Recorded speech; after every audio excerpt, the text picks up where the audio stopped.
Hey everybody, this is Justin with New England Dealership Marketing. We are located out here in Cambridge, soon to be Winchester, Massachusetts, but we service dealerships all throughout the New England area. So one thing I wanted to take you through is a little bit of a case study that we did. So we work with dealerships in the New England area. In this specific case I wanted to talk about today, we ended up doing so much in the first 100 days that we decided it needed to be published as our first case study. So I'm going to kind of take you through everything here. Now, one thing I always talk about, and you'll see I have a lot of notes here, is that not all this is going to be specific to every dealership, but I think one thing that will always be the constant and will always be consistent is the amount of effort that we put in, the kind of thoughtfulness and the intent behind our thinking and our strategy, and then also, of course, the execution, right? But in this case, if you guys have any questions or anything specific, if it's public, leave a comment and we'll do our best to respond. If it's not public and it's dealership specific to yours and you don't want the whole world to know about it, just go ahead and email me. But also in the meantime, like and subscribe as well too, right? So let me take you through this. Let me take you through some of our thoughts. And I hope you guys learn a lot. I hope you can apply this to your dealership. And I hope this helps you, reduce spend, increase profitability. And, and if you guys are ever looking for a marketing vendor, marketing director, or marketing partner, I hope you reach out to me. All right. So let's start with this. This case study is how we doubled leads while cutting ad spend. And I'm being a little bit modest there because you're going to see that we actually did a little bit more than that, right? So here's the situation. This specific dealership really had a lot going on. I mean, they had a lot of different vendors that they wanted to help kind of standardize and figure out who needs to stay, who needs to be cut, who can get a budget increase, who can get a budget decrease. They also had, they were spending thousands of dollars in their digital marketing, and they weren't sure which part of it was effective and which part wasn't. And I can get into a little bit of what was the ineffective aspect of it. When we ended up diving in, it turns out they had no actual tracking of any type of leads. So even though they had a website provider, even though they had an advertising agency, there was no tracking installed. Oh, and even though they had Google Analytics GA4 installed, there was no actual tracking of calls and forms. So it kind of makes you think, well, what are they actually optimizing for, right? And I'll get into more details on that and how we solved that. When you looked at their website, so they, in real life, they have beautiful inventory, in my opinion, and in real life, they have great selection, affordable vehicles, all that stuff. It doesn't come across, it doesn't come through on the website. When you look at the website, they just had generic stock photos across the website, and the stock photos that they were using didn't actually even match the inventory that they had. So it could be possible, let's just say certain shoppers who are looking for a specific vehicle, they land on the website and they see European imports instead of some of the used vehicles that they have in stock. They might not feel like they're at the right place, right? And also, it just wasn't really putting their best foot forward, right? Another thing that we had seen too, and I'll get more into this, is the advertising agency that they had kind of had them on autopilot. I'll get more into the details as far as what their account manager was or wasn't doing or any of that stuff. But one of the big things I want to talk about early on is they just had it set to a 50-mile radius without any thought as to what were the target cities, without any thoughts as to where customers were buying from, and without any thought as to where the customers were gonna buy from. So all of this, when they first started with us, what they really wanted is they said, hey, give us 1 month where you don't do anything new in terms of any type of new ad spend, any type of new campaigns. Give us 1 month where you can just come in, take a look at all the vendors, get everything streamlined, get everything standardized, and then kind of give us your recommendations as to where to go next. And then we'll turn all your stuff on as well too. And it was something we were excited about, something I was excited about, and something that I'm happy that we did it that way, because it really let us, I think it really let us shine in a lot of different ways, right? And it really led to some great results for this dealership, Okay, so you might see me cut through a few different slides in a few different places. I just want to make sure that we don't miss anything. So we're going to share this tab instead. And you'll see this is the case study version of the slides I'm taking you through, but this is this is the one that I tend to show up to dealerships with it enhanced. So let's just make sure we didn't miss anything. Okay, so we talked about reducing budgets. We talked about doubling website form submissions. We tripled phone leads, store-specific video and photo content. Oh yeah, this is for the website. This is for Google Business Profile. This is for social media. We also launched Google Ads, and the Google Ads campaigns that we have is targeting high-intent buyers in their target cities only. And we manage their website provider now. We manage their Facebook ad agency. We manage all the vendors on their behalf. You'll see down here that we also A/B test different vendors to make sure that they get the best results. And we've also been participating in demos for any new type of potential vendors and any upcoming projects, such as website providers, AI chat tools, CRM providers. There's a lot of things that we want to do for this dealership. There's a lot of things that they want to do for themselves. So there's a lot of time that we spend with them, right? All right. Now let's jump into the next slide here. Okay, so some high-level bullet points of all the things that we've got done in the first 100 days. We implemented the GA4 tracking. So now we actually track for phone leads. We actually track for website form submissions, in addition to all the other things that we should have already been tracking for anyways, sessions, how many users are new, where are all the users coming from, all that stuff. But it does baffle me that for all the amount of money that they were spending in advertising, that none of it was actually going to leads, because if you're not optimizing for leads, what are you optimizing for, right? So we launched the targeted Google Ads for high intent buyers. I mentioned that. In this specific case, so I've worked with some really big budgets with big dealerships before, and in the franchise world, if you get co-op dollars and all this thing, if you have a lot of money, then you're everywhere on the sales funnel. You are in the high intent, and then your mid intent, your low intent. Some people run awareness ads. I've never been a big fan of it. In this specific case, we only wanted to put dollars into things that were going to get us actual phone calls and form submissions right away. So we have a very bare bones but highly effective strategy that we implemented for them. And in some months where it looks like we're going to underspend, when there's not enough traction coming from this campaign, we don't bother to do what some other people like to do, which is just make sure you spend the money anyways. We usually just call the dealership up front and say, hey, we're going to underspend. Are you guys okay with that? And they're typically always okay with that, right? And launching the Google Ads campaigns, was one of the things that definitely led to the increase in leads and increase in traffic and all that stuff, right? And when I say traffic, I mean shoppers, automotive shoppers, right? Okay, so we created a lot of dealership-specific video and photo content. So the photo content was for Google Business Profile. It was for the website. It was for ads. As far as the videos, we went to the dealership. We show up to the dealership. We script everything, we film everything, and we create these beautiful video ads that run on Facebook. And sometimes these often get a lower cost per lead than the other ads that we're already running. But more importantly, they always get a lower cost per car sold. And on one of the video campaigns that we ran, the same day that the video launched, someone bought a car and they said, it's because I saw your video on Facebook. And before the end of the day, they had already set up a quality appointment for just a couple of days later with another person who did show up. And again, it was really great to see this sort of direct attribution so quickly, right? We did some optimizing for the location targeting. So based on actual sales data, we looked at how long, basically we looked at where they're selling cars, and we compared that to where let me rephrase this.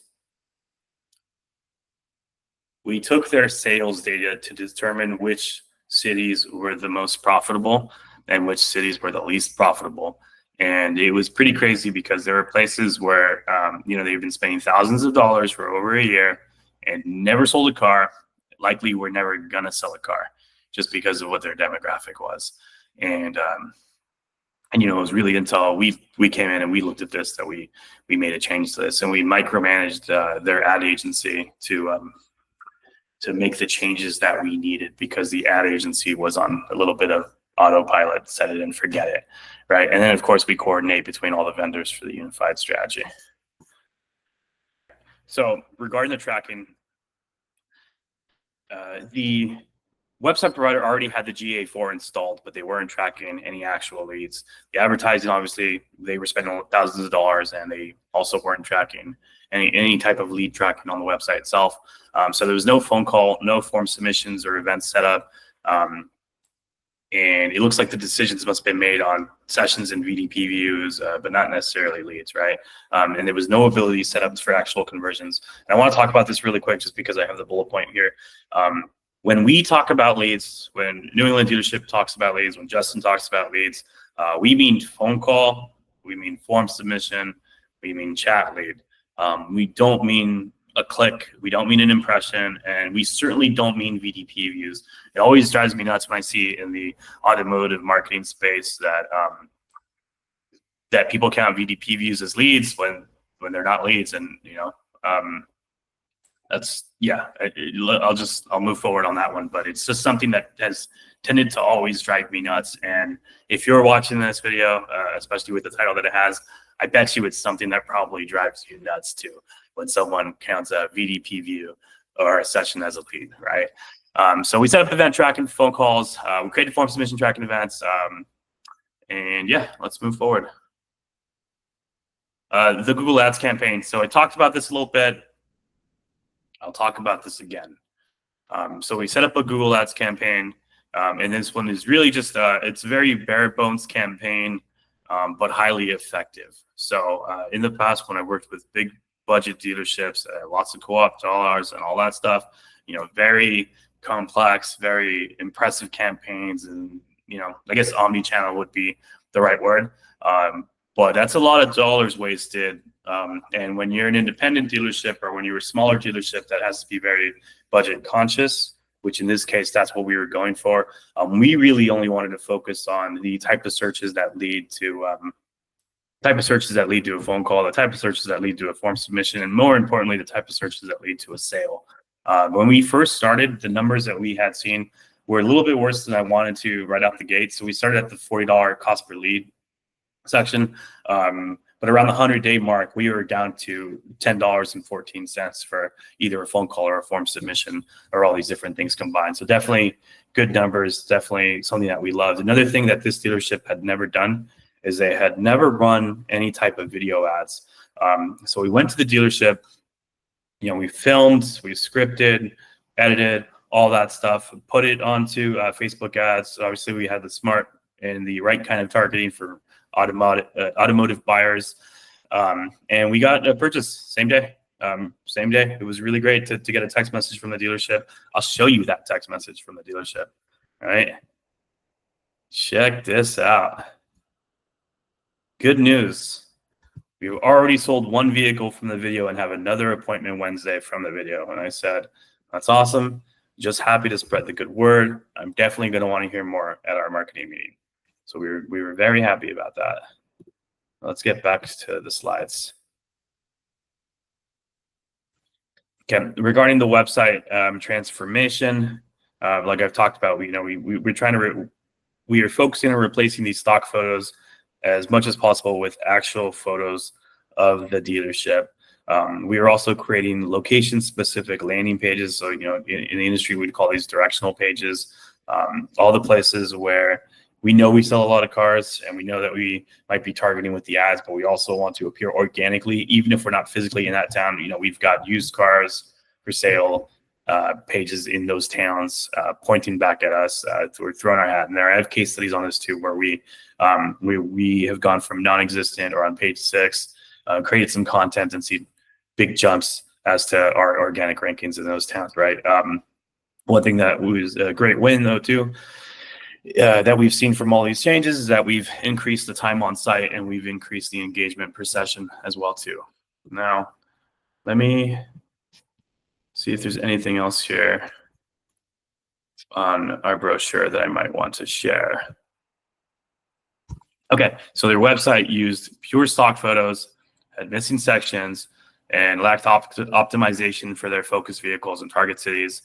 Even dealerships from other areas were outranking them in specific searches by creating directional pages targeting their towns. So we created and launched a content plan that utilizes photos that we took, of course, from the dealership. Those pages are also keyword optimized for high intent / bottom funnel car shoppers. In the short term, website traffic and engagement, such as time on site, are already up. Okay, so I want to talk about the smarter location tracking that we have set up and what that means in regards to targeting the right buyer. So when we compared the 50-mile radius that was set up by their ad agency with their customer list, we found cities where the dealership hadn't sold a single car, even though they've been thousands of dollars for over a year there. And when we looked at the towns, because we're local as well too, we could see these are places where they're likely never going to sell a car, not for the demographic, right? But what's interesting about it is that it wasn't as easy as just tightening the radius, because even though most dealership business is local to them, and which makes sense because why would automotive shoppers drive past so many other dealerships in order to get to your dealership, especially if you're an independent lot in this case, and it's a little bit of a, I don't want to say smaller dealership, but it's not the massive $300 or 300 cars in stock type of dealership that we've also worked with, right? Interestingly, updating the targeting wasn't as easy as tightening the radius, because although most of their business is local, there were pockets of profitable areas outside of their radius. As a matter of fact, 25% of their annual sales come from beyond 25 miles from the dealership. So if we were to just pull in that radius, we're losing 25% of the business, right? And we don't want to lose. We don't want to leave any money on the table. We don't want to not appear in front of any of the automotive shoppers that are likely to buy from us. So we tightened the initial radius from 50 plus miles to 25 miles, but we also added additional targeting layers around the most profitable areas outside of the 25 miles from the dealership. And I think that we're going to see a lot more lift in the coming months from these changes as well too. If you want to see kind of an example of what the screenshot looks like, I'm going to zoom in here really quick. This is the targeting that was set up at the top. You see just one radius. This is what our sales data showed. Yellow is where the dealership is. The red is the 25-mile marker. And then this is an example of what the new radiuses look like, where you can see it's just really smart, really targeted, and homed in right there, right?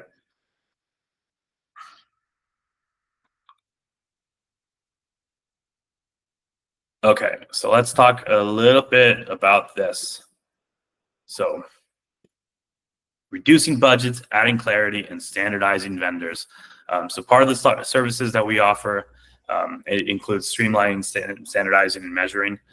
We identified a few areas pretty early on, as a matter of fact, where we can cancel or downgrade services. By doing that, it freed up more of the budget for future projects that are going to be more beneficial for the store.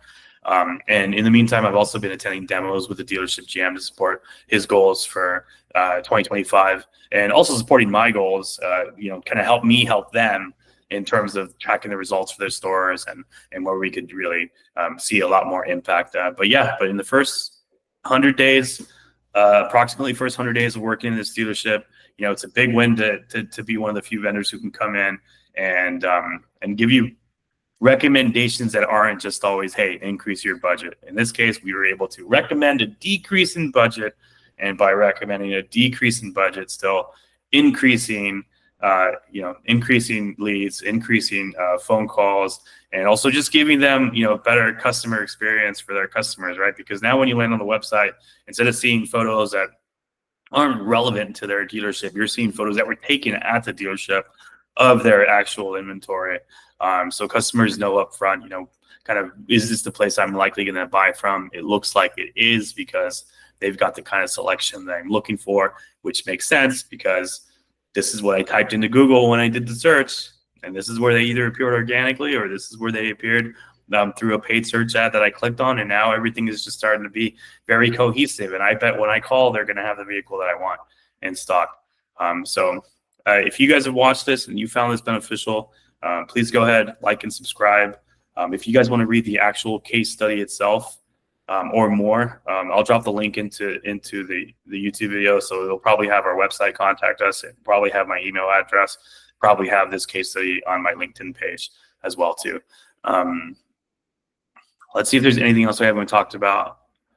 Might edit this out later. I might add this, but 1 second when we're still here.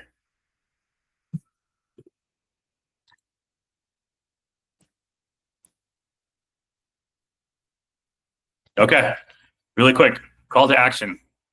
If you're ready to transform your dealership marketing, Obviously, we have free assessments. I'll take you through the case study. We have calls. If you're a New England dealership watching this, I would love to come visit you in person, because in-person store visits are a big sort of core value of what we do. We are the premium option delivered on a personal level, and we show up once a month, at least 10 days before the start of every month, to give you the marketing plan that we have for next month. And whether that be us as your ad manager, or whether that be us managing our ads plus all your other vendors, it's all easy, just regular reporting. And then it's also regular reporting on actual leads and actual things that matter to you the most, and not just the vanity metrics. But here's my email address. There's my work phone number, and there's links in this video. Thank you.